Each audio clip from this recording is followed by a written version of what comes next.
Deontay Wilder done, or will he rise again?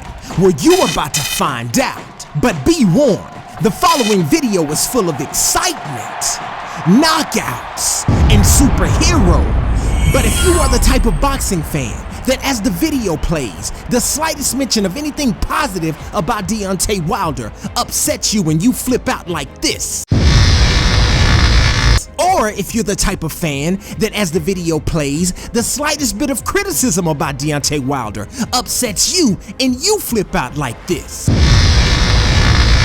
you know what I have to say to you? Get out your feelings and enjoy the video with the rest of us, cause E-Bomb's about to drop.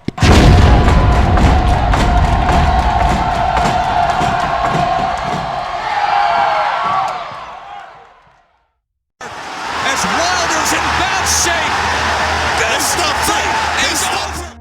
Deontay Wilder, is that how they gonna remember you? People out here saying you're done. Some said washed up, others said finish, and a few of them think you shook.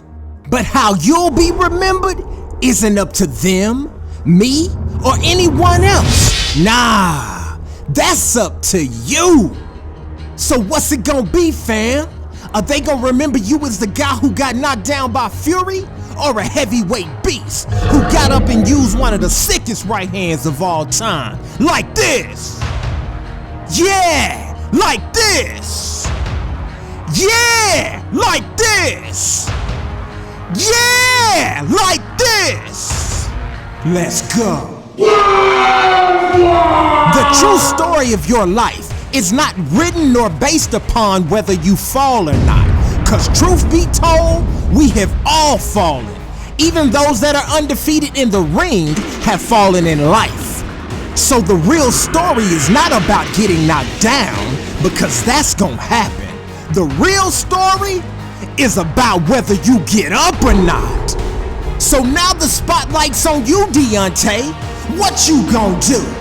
Stay defeated laying down in the ashes, or rise from those ashes like the Phoenix? Well, I suggest you rise, Deontay, but to do that, you gon' need to get your Batman on. Don't worry, I'll explain. So right now, join me, your man, Emazing Eric, aka the Jedi Knight, as I give you two things Deontay Wilder must do to return to the title. And you should be excited right now, cause your favorite boxing show is back on Emazing Eric Entertainment. Let's go! Woo!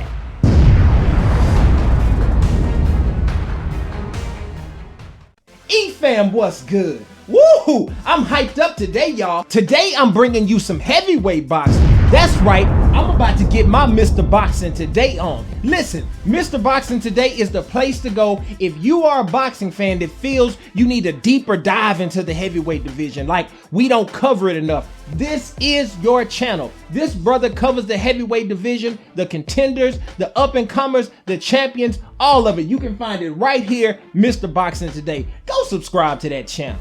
And today we're not just talking heavyweights, we're talking about none other than the one and only Deontay, the Bronze Bomber Wilder. Now, I know a lot of people after his loss to Tyson Fury are being really hard on Deontay Wilder right now. They seem to not believe in him anymore, and that's cool. Everyone has a right to their own opinion. Boxing fans, please remember that. People can like or dislike whatever boxer they want to. We all grown. But after just one loss, some of y'all acting like you forgot Deontay Wilder is known for sending cats to the upper room.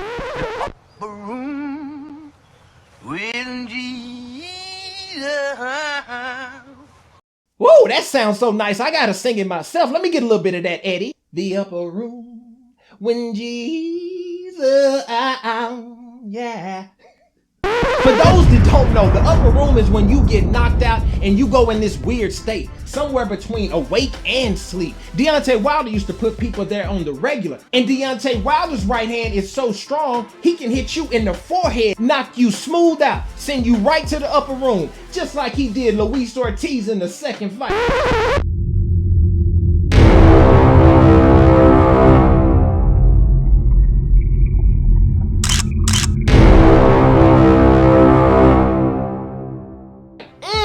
Y'all saw it. He hit that brother right in the middle of his head, right in his forehead region. He hit that dude right in his midbrain.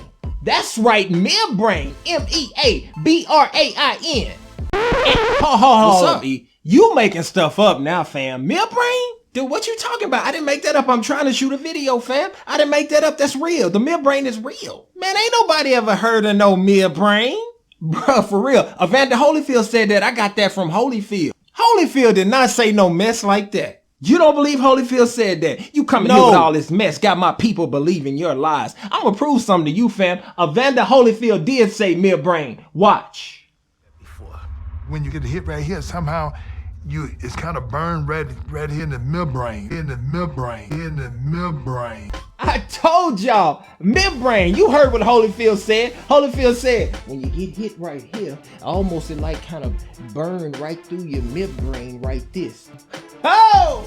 Y'all might not believe me, but I know you'll believe the champ. The midbrain is real. As a matter of fact, E-fam, you know what time it is. Jump in that comment section and I mean light it up. I want to see it. Today's hashtag, midbrain.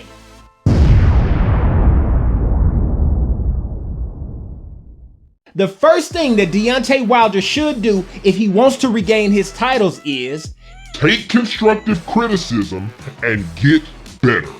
hearing constructive criticism. I'm not talking about listening to everyone, all the haters, because of course you need to drown out the noise. Yes, there are very negative people out there that you shouldn't listen to. I'm not talking about listening to people who have crazy dumb stuff to say about your family, your beautiful family, your beautiful wife, and your beautiful kids. No, don't listen to them. I'm not talking about listening to people who have a problem with you just because you are a strong black man who stands up for your people. And on that note, let me give you my quick opinion on that. When I see Manny Pacquiao, I see a proud, strong Filipino man who stands up for and represents his people. And to that I say, bravo, Manny. When I see Canelo Alvarez, I see a proud, strong Mexican man who stands up for and represents his people. And to that I say, bravo, Canelo. When I see my brother Deontay Wilder, I see a proud, strong black man who stands up for and represents his people. And of course, to that I say,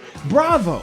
We have to learn as people to respect all of that equally. So of course, Deontay, you should drown out that noise, but you should be open to listen to people who are gonna keep it real with you out of love and say, look, bro, Tyson Fury is a problem. It's not just the glove. He's long, he's tall, he's dynamic, he's a great boxer. His style gives you issues. We gotta dig deep and get better to beat him. And after we get an official announcement with an official fight date, I am going to drop a video, a deep dive, stylistically speaking, what Deontay Wilder must do to defeat Tyson Fury. But since we're talking today, let me give you a quick preview right now. What Deontay Wilder is doing is he's fighting Tyson Fury like he's the taller fighter with the longer arms. So he's trying to lean back and avoid his punches, but in actuality, that only keeps you in danger. On Deontay Wilder, when Tyson Fury extends that arm out, it goes all the way out here. So if you are leaning away, you're actually leaning right back into the path of the punch. And then the other thing Tyson Fury does is he throws that little flip jab with the floppy glove. He pops it. He's taller than you. His arms are longer than yours. That leaning back thing is causing you so much trouble in the fight. Another thing you do when you do that, Deontay, you put unneeded stress on your lower back. As you lean like this, you're putting this bow in your lower back. And Tyson Fury made an adjustment in the second fight. So when he gets close to you, he's grabbing you by the head and he's leaning on the back of your neck. The old Muhammad Ali trick. So what you're getting is you're getting stressed on your back going backwards that you're giving yourself. And then when you get close to them, he's wrapping you up and pulling you down. So now you're getting stressed on your back going forward. As the fight wears on, round 7, 8, 9, all that pressure coming and going on your lower back, I have you walking around like this. Oh, my neck, my back, my neck and my back. Oh.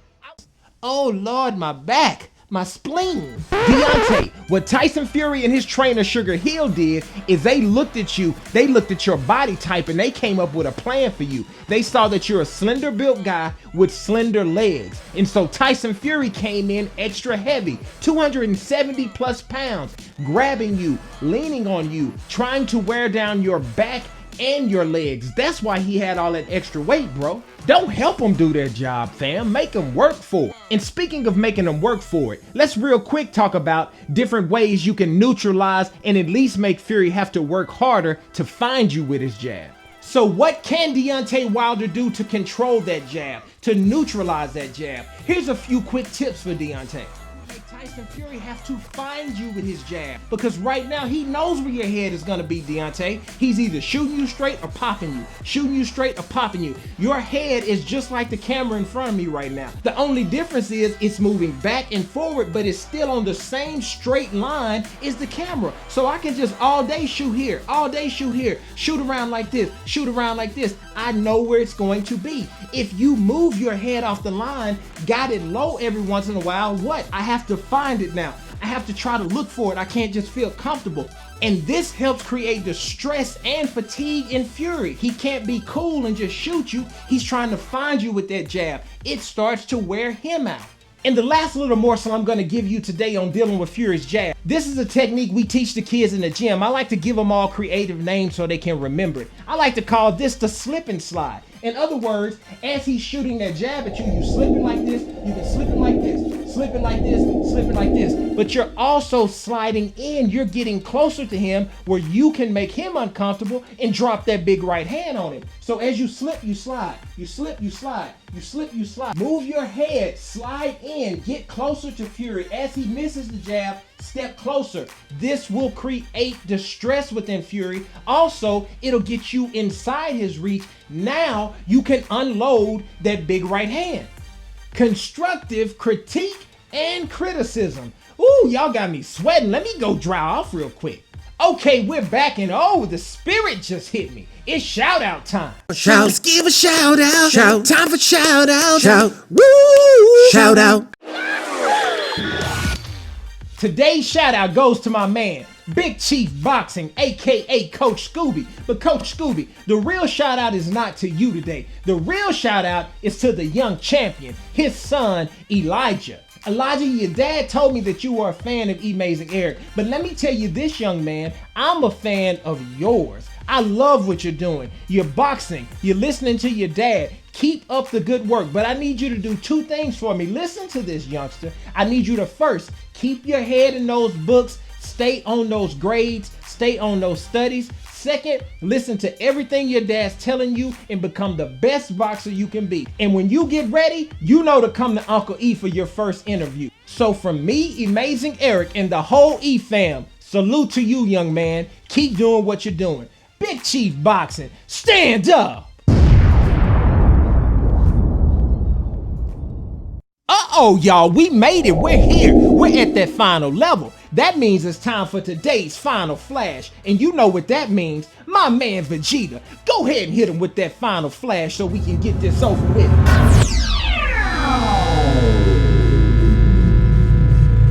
Today's final flash is our last thought. The last thing Deontay Wilder must do if he wants to regain his titles from Tyson Fury is get his Batman on.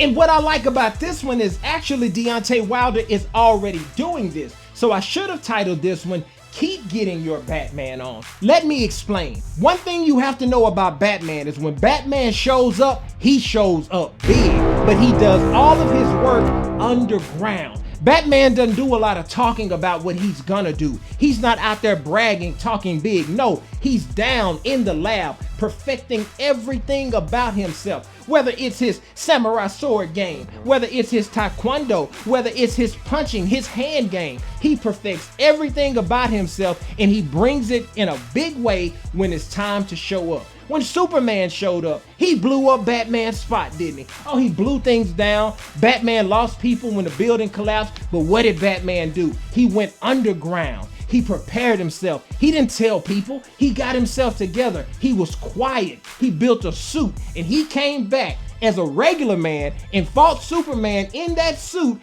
and was getting ready to kill him. Yes, he was. Superman was getting ready to get killed right there if it wasn't for his girl stepping in and stopping Batman. Work quietly in the shadows and show up big when it's time. Deontay Wilder is doing that this time. Bro, Deontay, you talked enough in the first fight. You talked enough leading up to the second fight. Do what you're doing right now. You're quiet, you're working, and guess what? It's making people nervous. They don't know what you're doing. As a Deontay Wilder fan, I would love if he was quiet in the build up to this fight. If he came in the press conference and let Tyson Fury do all the talking and he just sit there, I would love to do that because Tyson Fury cannot read you. Tyson Fury really wants to get a read on where Deontay Wilder is right now. He keeps baiting him. He keeps saying a lot of things. Deontay Wilder for himself has been quiet recently. I like that. Stay quiet and perfect your craft. Work hard in the shadows and show up big when it's time.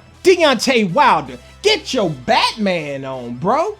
Alright, that's it. E-fam, we did it again. We up in here. Listen, if you haven't yet, subscribe right now and become a part of the E-fam. Make sure to hit the notification bell icon too. Until the next one, it's your man, Emazing Eric, y'all.